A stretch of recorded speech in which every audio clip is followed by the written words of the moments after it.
माता रानी की जय। बहुत दिल के पास है, दिल में रखती हूं। यहां आकर इतनी खुशी हो रही है, मैं कैसे बताऊं। आपसे माफी मांगना चाहती हूं, आपने इतना इंतजार किया। मुझे दिल्ली में बताया गया कि बहुत बारिश है, बादल है, हेलीकॉप्टर नहीं आ पाएगा। यहाँ की फोटो भेजी, यहाँ तक पानी था। फिर 1-2 घंटे बाद कहा कि शायद मौसम साफ हो रहा है, तो मैंने कहा आने का प्रयास करते हैं। मुझे बिलावर भी जाना था, अभी मैं वहीं से आ रही हूं, वहां हेलीकॉप्टर लैंड नहीं हो पाया। वहां पे भी आपकी तरह 5-6 घंटों से मेरा इंतजार कर रहे हैं लोग। मैं उनसे भी माफी मांगना चाहती हूं और कहना चाहती हूं कि चुनाव के बाद मैं प्रयास करूंगी कि मैं एक बार बिलावर जरूर आऊं, क्योंकि आप सबने इतना इंतजार किया। इसी तरह से आप यहाँ सुबह से बैठे हैं। नीरज जी बता रहे थे कि पानी भी नहीं पिला पाए क्योंकि सिक्योरिटी की कोई पाबंदी थी। तो मैं आपकी बहुत ही शुक्रगुजार हूँ, खास तौर से मेरी बहनें। आपका घर पे भी काम होगा, फिर भी आप यहाँ बैठी हैं, इंतजार कर रही हैं। आपका बहुत बहुत धन्यवाद।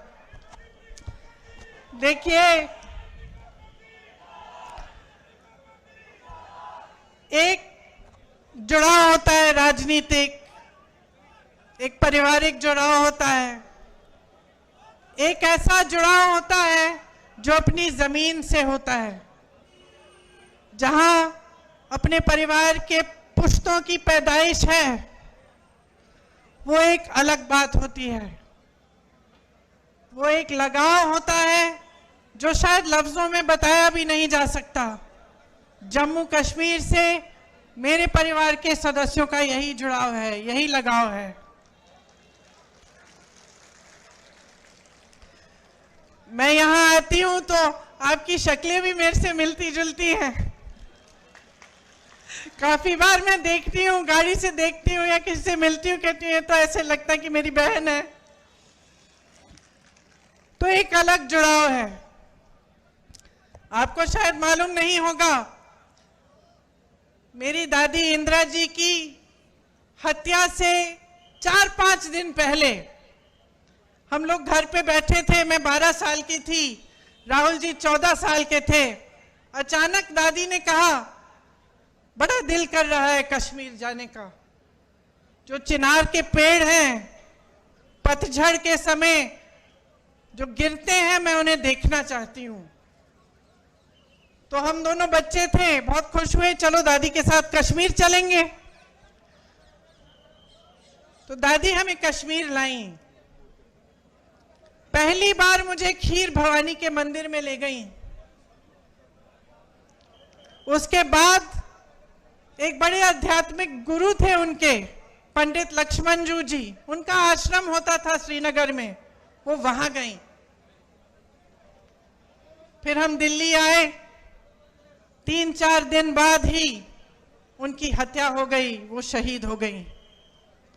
तो अक्सर मुझे लगता है कि कैसा बुलावा था ये, कि एकदम अपनी हत्या से 4-5 दिन पहले अचानक बोली मुझे कश्मीर जाना है। ये अपनी धरती का बुलावा था।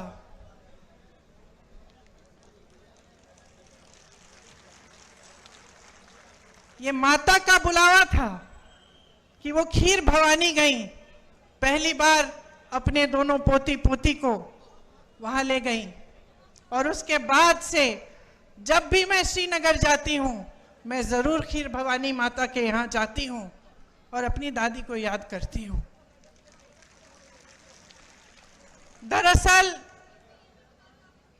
ये देश का शिखर है। प्रकृति ने आपको सब कुछ दिया, सुंदरता, संसाधन, बड़े बड़े आध्यात्मिक गुरु जो यहां से चले और सिर्फ अपने देश भर में नहीं लेकिन दूसरे देशों तक गए और धर्म की बात की, अमन चैन की बात की। आपके पास सब कुछ था, एक धार्मिक परंपरा, जैसे मैंने कहा, प्राकृतिक सुंदरता, संसाधन, और शायद ये दुनिया का तरीका है, दुनिया का स्वभाव है कि जब किसी के पास सब कुछ होता है तो जिसकी नीयत ठीक नहीं होती है वो उसे छीनने की कोशिश करता है, उसका इस्तेमाल करता है।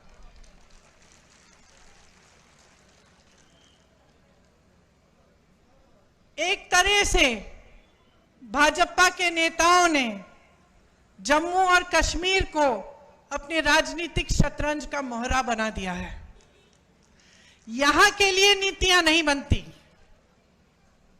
आपके लिए नीतियां नहीं बनती, आपके प्रति जो नीतियां बनती हैं वो देश में जज्बातों को उभारने के लिए, राजनीति करने के लिए बनाई जाती हैं। मैं मोदी जी का भाषण देख रही थी, यहां आ रही थी, मैंने सोचा देखूं मोदी जी क्या कह रहे हैं। शायद कटरा का भाषण था। भाषण को सुनते सुनते मुझे ऐसा लगा कि जनता अपने नेताओं से क्या चाहती है। थोड़ी ईमानदारी, कम से कम थोड़ी तो होनी चाहिए,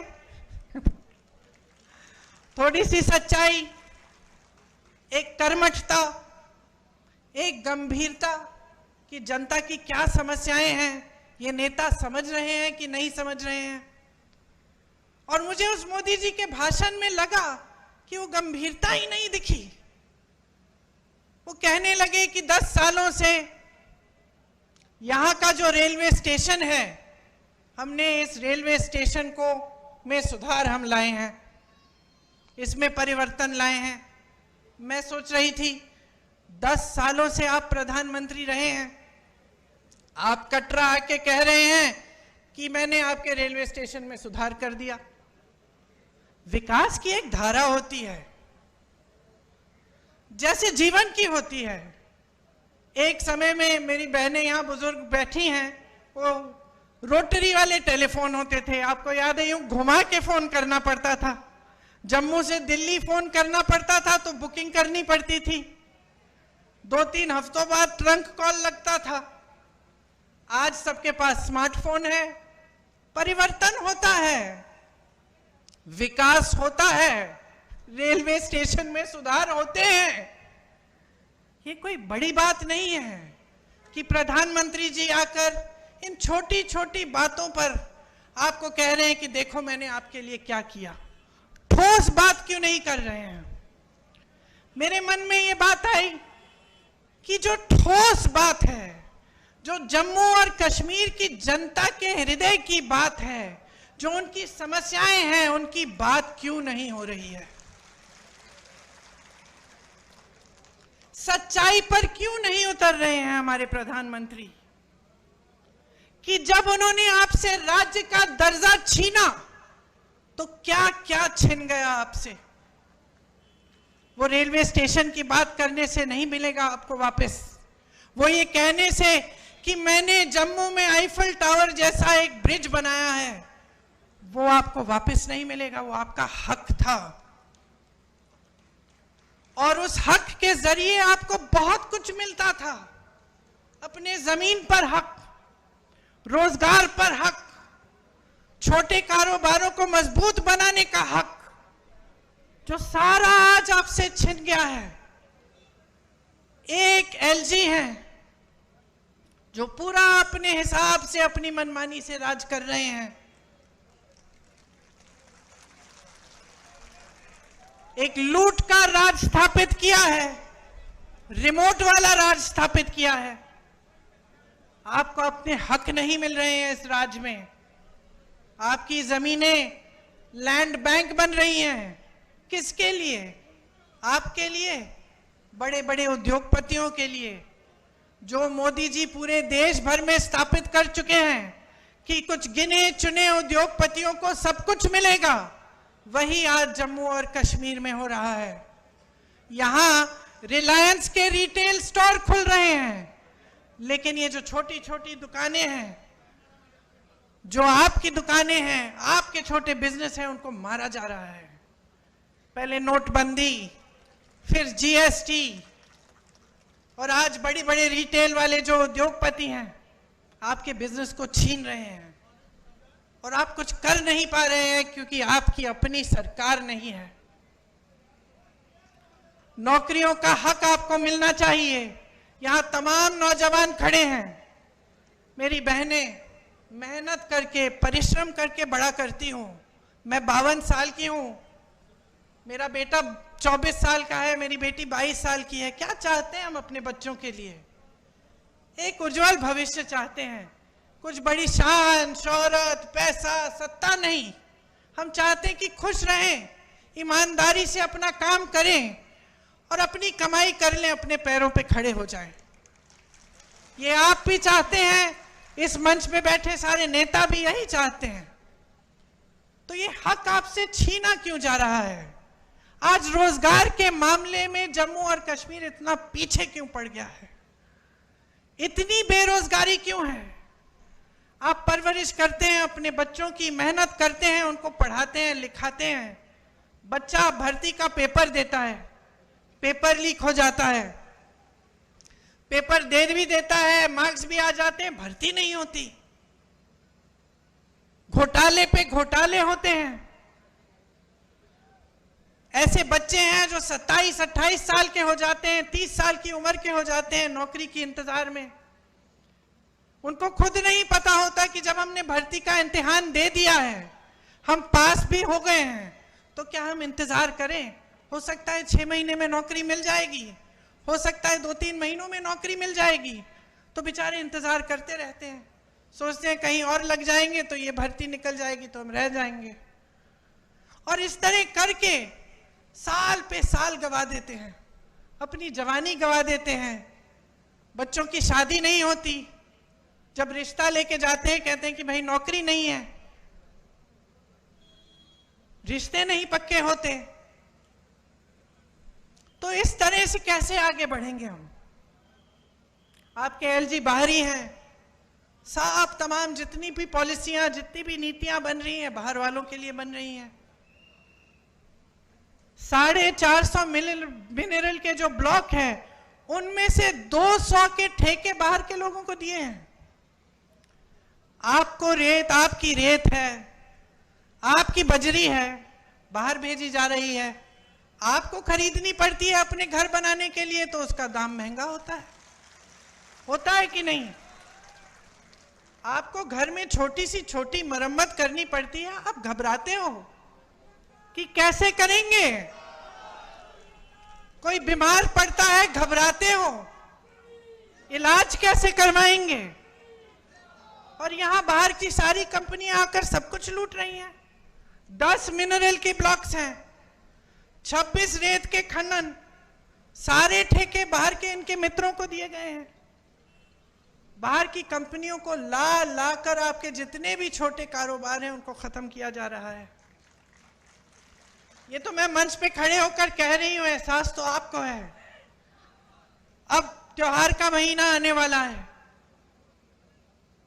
एक तरफ घबराहट कि त्योहार के लिए हमें अपने घर को सजाना है, मेहमान आएंगे, खाना खिलाना है, सब कुछ करना है, कैसे करेंगे? महंगाई इतनी है। और दूसरी तरफ ऐसा एहसास होता है कि पता नहीं इस साल बिक्री होगी कि नहीं, धनतेरस आएगा, दिवाली आएगी, लोग खरीदेंगे कि नहीं, क्या हमारे कारोबार चल पाएंगे कि नहीं? ये आपकी असली समस्याएं हैं। इन समस्याओं से जूझ रहे हो आप। वहां केंद्र में मोदी जी, अडानी जी और अंबानी जी को बढ़ा रहे हैं, यहां आपके एलजी अपने मित्रों को आगे बढ़ा रहे हैं। माता वैष्णो जनरल स्टोर या रघुनाथ मार्केट के जो कारोबार हैं उनको बढ़ावा कौन दे रहा है? ये रिलायंस रिटेल हर जगह जो खुल रही है वो तो खूब तेजी से बढ़ रही है। आपके लिए ठोस काम क्या हो रहा है? जल जीवन मिशन का स्कैम होता है, एक दलित अधिकारी उस स्कैम को उभारता है। क्या होता है? उसको प्रताड़ित किया जाता है। मैंने ईमानदारी की बात की, सच्चाई की बात की, नेता से उम्मीद की बात की।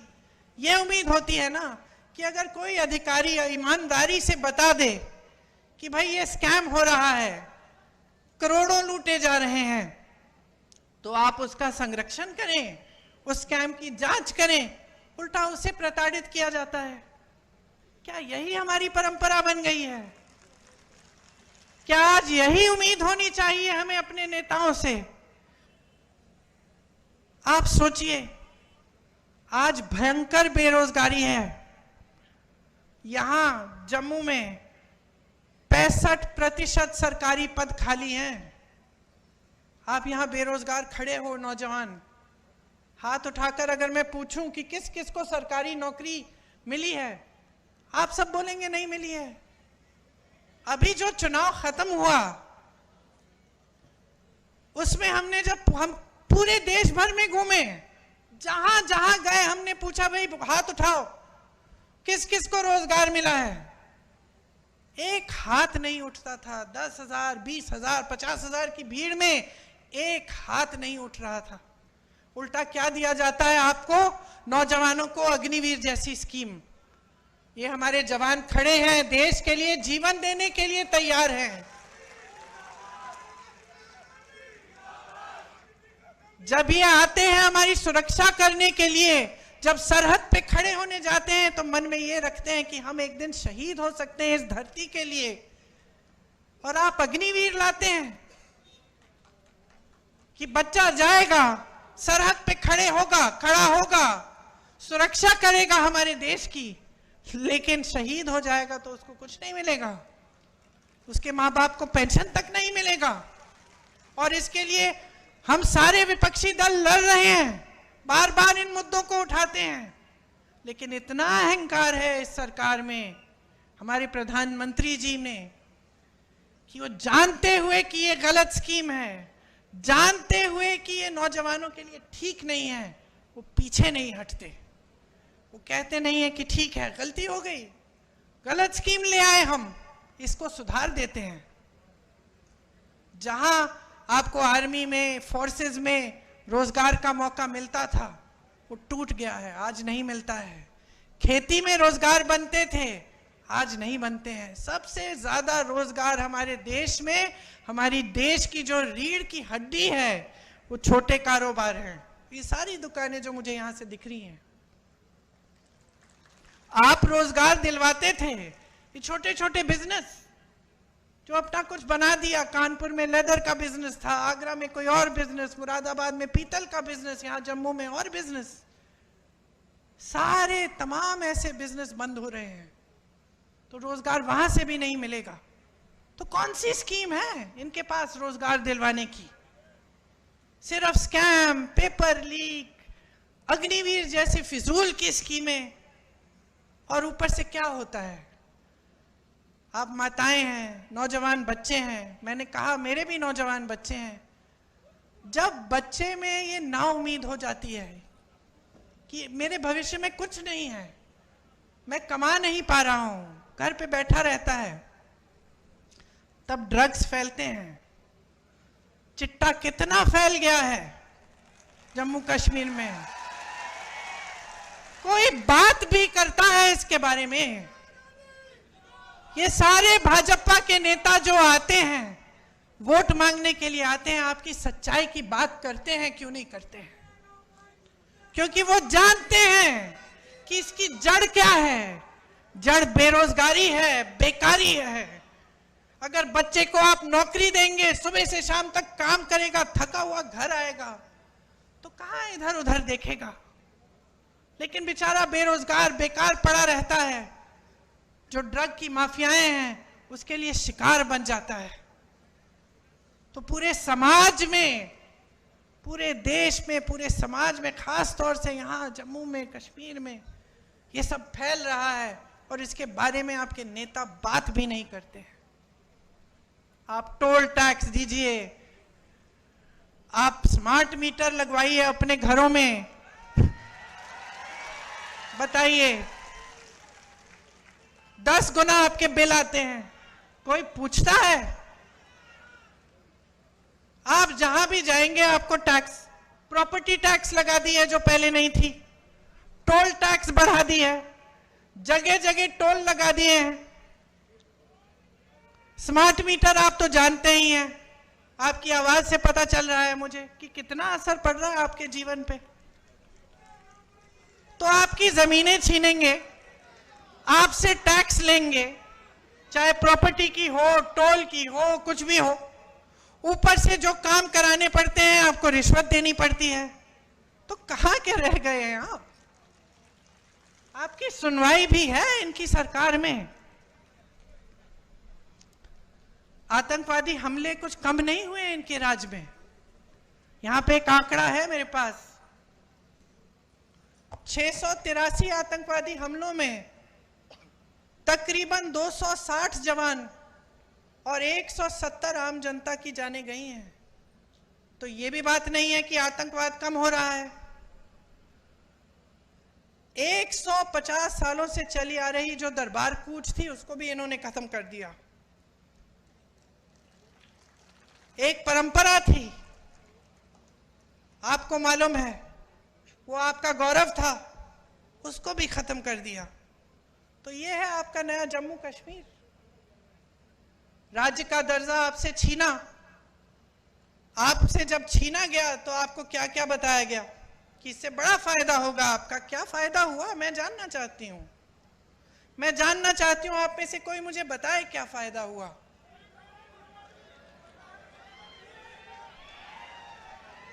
आपसे जो संविधान ने आपको जो सबसे बड़ा अधिकार दिया था, वोट का अधिकार, समानता का अधिकार, जो कबीर जी जैसे संतों ने, रविदास जी जैसे संतों ने जिसकी बात की थी, वो अधिकार, समानता का अधिकार कि भाई तुम में और तुम में कोई फर्क नहीं है, सब समान हो, ये अधिकार हमारे संविधान में गड़ा हुआ है। ये अधिकार छीना आपसे कि इतने सालों के लिए आप वोट तक नहीं दे पाए। तो क्या उम्मीद रख सकते हैं आप इन लोगों से? सब छीना है, सब लूटा है। मंच पर आते हैं, मैं प्रधानमंत्री के भाषण की बात कर रही थी, 45 मिनट में से 20 मिनट तो मेरे परिवार पे उन्होंने व्यर्थ किए। अब आप मुझे बताओ, अगर मैं यहां आकर 20 मिनट के लिए सिर्फ आपको यह सुनाऊं कि मोदी जी का परिवार ऐसा है वैसा है, आपको क्या लगेगा? क्या लगेगा बहन, क्या लगेगा? यही लगेगा ना कि इस नेता को समझ में नहीं आ रहा है कि मेरी समस्या क्या है, मैं तो अपनी समस्या की बात सुनना चाहती हूं। यही लगेगा ना। और वो वही पुरानी रट लगाए हुए हैं, 10 सालों से हम सुन रहे हैं और 10 सालों से परिवर्तन नहीं आ रहा है, 10 सालों से प्रगति नहीं आ रही है, घुटन हो रही है। खास तौर से यहां जम्मू और कश्मीर में घुटन हो रही है, भविष्य नहीं दिख रहा है आपको। तो मैं आपसे क्या कहने आई हूं, पहचानिए, सच्चाई को पहचानिए। इंदिरा जी की बात की, उनकी लगाव की बात की, एक सच्चाई थी उसमें, एक गहराई थी, वो हम आज तक अपने दिल में रखते हैं। ये हमारी धरती है और आपकी धरती है। आप वहां बैठे हो, नेता मंच पे बैठे हैं, आप अलग नहीं हो नेताओं से।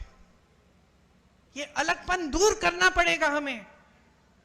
आपको समझना पड़ेगा कि ये नेता आपने बनाए हैं। आपको समझना पड़ेगा कि नेता आए आपके सामने, आपकी समस्याओं के बारे में बात करे, तब तक आप वोट मत दो उसे, चाहे कोई भी हो। ये लड़का नीरज, मैं इसे अच्छी तरह जानती हूं, संघर्षशील है, ईमानदार है, और सबसे बड़ी बात पता है क्या है? हिम्मत है इसमें, लड़ने की हिम्मत है। जब जब मैंने दिल्ली बुलाया कि आ जाओ धरना प्रदर्शन है, एकदम आया और पीछे नहीं हटा। पुलिस ने लाठी मारी, तंग किया, ढकेला, मारा, पीटा, फिर भी पीछे नहीं हटा। तो मैं अपने अनुभव से जानती हूं कि नीरज में हिम्मत है, लड़ने की शक्ति है और आपके लिए लड़ेगा।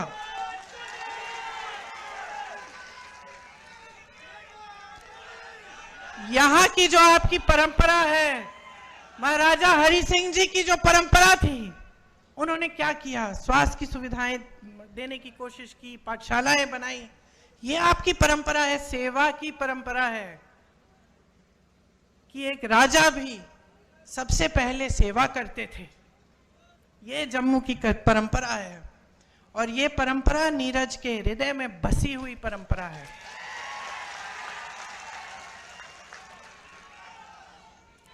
मैं आपसे कहने आई हूं कि नीरज को आगे बढ़ाओगे तो आप अपने भविष्य को मजबूत बनाओगे। नौजवान है मगर समझदार है। इसमें वो विवेक है जो हर नेता में होना चाहिए कि जनता सर्वोपरि है, मेरे से बड़ी है, ये समझते हैं। चुनाव के संदर्भ में यहां आई हूं तो मैं आपको यह भी बताना चाहती हूं कि कांग्रेस पार्टी का एक विजन है, एक नजरिया है आपके लिए, आपके भविष्य के लिए। हम आपके राज्य का जो दर्जा है वो आपको वापस देना चाहते हैं। मुझे हंसी आई,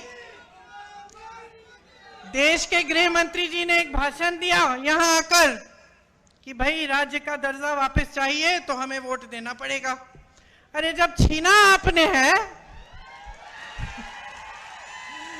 ये तो वही बात हुई कि घर के अंदर चोर आया, आपका टीवी लेके चले गया और फिर चोर कहता है कि टीवी वापस चाहिए तो भाई मेरे से पूछो। वही बात हुई ना, लिया आपने, अब कह रहे कि वोट नहीं दोगे तो हम देंगे। अब हम ही दे सकते हैं और कोई दे ही नहीं सकता आपको। समझ लीजिए क्या चाल चली जा रही है आपके साथ। तो कांग्रेस पार्टी चाहती है कि एकदम हमारी सरकार आएगी तो हम आपको राज्य का दर्जा वापस देंगे। 150 साल पुरानी जो दरबार कूच की जो परंपरा है वो फिर से शुरू की जाएगी। आपके रोजगार, आपकी जमीन को हम सुरक्षित करेंगे। हम सुरक्षित रखना चाहते हैं। हम चाहते हैं कि आपके रोजगार का हक, आपका जमीन का जो हक है वो आपके हाथों में वापस जाए। जहां जहां कांग्रेस की सरकारें आज है प्रदेशों में, वहां हमारा ये पूरा प्रयास है। हम पेपर लीक के लिए एक जॉब कैलेंडर निकालना चाहते हैं और सख्त से सख्त कार्रवाई करना चाहते हैं अगर कोई पेपर लीक हो, ताकि जॉब कब मिलेगा, पेपर कब होगा, रिजल्ट कब आएगा, ये सब पहले से निर्धारित हो। और इसके साथ कोई इधर उधर करने की कोशिश करे अधिकारी तो उस पर सख्त कार्रवाई हो। खाली पड़े 1 लाख पदों को हम भरना चाहते हैं। बेरोजगार युवाओं को प्रति माह 3,500 रुपए हम देना चाहते हैं ताकि उनका थोड़ा आत्मविश्वास बने, अपने पैरों पे खड़े होने का कम से कम मौका तो मिले। घर की मुखिया महिला जो है उनको हर महीने 3,000 रुपए हम सम्मान राशि देना चाहते हैं। ये जहां जहां हमारे प्रदेश हैं वहां ये काम हम कर रहे हैं। 25 लाख तक स्वास्थ्य बीमा हम निकलवाएंगे। आज हमारे प्रदेशों में ये काम हो रहा है और राजस्थान में जब हमारी सरकार थी तो हमने किया और उससे बहुत लाभ हुआ लोगों का। कैंसर के पेशेंट्स का, जो बड़ी बड़ी बीमारियां होती हैं, बड़ी बड़ी सर्जरियां करनी पड़ती हैं, वो लगभग मुफ्त हो गई क्योंकि 25 लाख तक आपका बीमा था। ये स्मार्ट मीटर्स इंस्टॉल करने पर रोक लगेगी। घरेलू और कमर्शियल उपभोक्ताओं के जो पेंडिंग बिल हैं वो हम माफ करवाएंगे।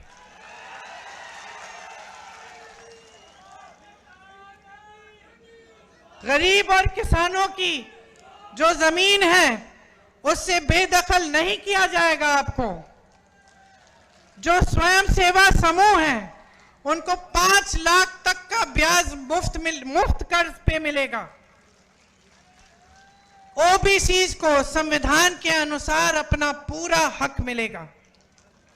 मनमोहन सिंह जी के समय कश्मीरी पंडित भाइयों और बहनों के लिए शुरू हुई जो रिहैबिलिटेशन पॉलिसी थी उसे दोबारा हम शुरू करवाएंगे। देखिए, यहां आकर बड़ी बड़ी बातें करना आसान है। आपने तो बहुत नेताओं की सुनी होंगी बातें। एक विश्वास की बात होती है, प्रमाण की बात होती है कि ये जो कह रहे हैं कहीं पे इन्होंने किया भी है। तो मैं चाहती हूं कि मेरी बातों पे ना जाएं आप खुद जांच कीजिए। कर्नाटका में क्या हो रहा है, तेलंगाना में कांग्रेस की सरकार है, वहां क्या हो रहा है, हिमाचल में सरकार है, वहां भी पूरा प्रयास रहता है। केंद्र ने राशि बंद की हुई है। जो आपदा को उनको जो राष्ट्रीय आपदा घोषित करना था उन्होंने किया नहीं। उसकी वजह से हिमाचल में दिक्कत जरूर है, लेकिन जहां जहां हमारी सरकारें हैं वहां वहां हमारा प्रयास पूरा है कि जनता के लिए सरकार चले, कि जनता का पैसा जनता के हाथों में वापस दिया जाए, जनता का हक जनता के हाथों में हो। और यही हमारा यहाँ जम्मू और कश्मीर में प्रयास रहेगा। ये मेरा वादा है आपसे। और मैं एक बार फिर से आपको धन्यवाद देती हूँ कि आपने इतनी ध्यान से मेरी बातों को सुना, वो भी इतना इंतजार करने के बाद। बहुत ही शुक्रगुजार हूँ। आप सबको बहुत बहुत धन्यवाद। और जल्द ही श्राद्ध खत्म होने वाले हैं, नवरात्रि शुरू होंगी, त्योहार आएंगे, उसके लिए बहुत बहुत शुभकामनाएं। आप सब भाई बहन हैं हमारे, आपके बच्चे फूले फले, यही हमारी उम्मीद भी रहेगी। धन्यवाद। जय हिंद।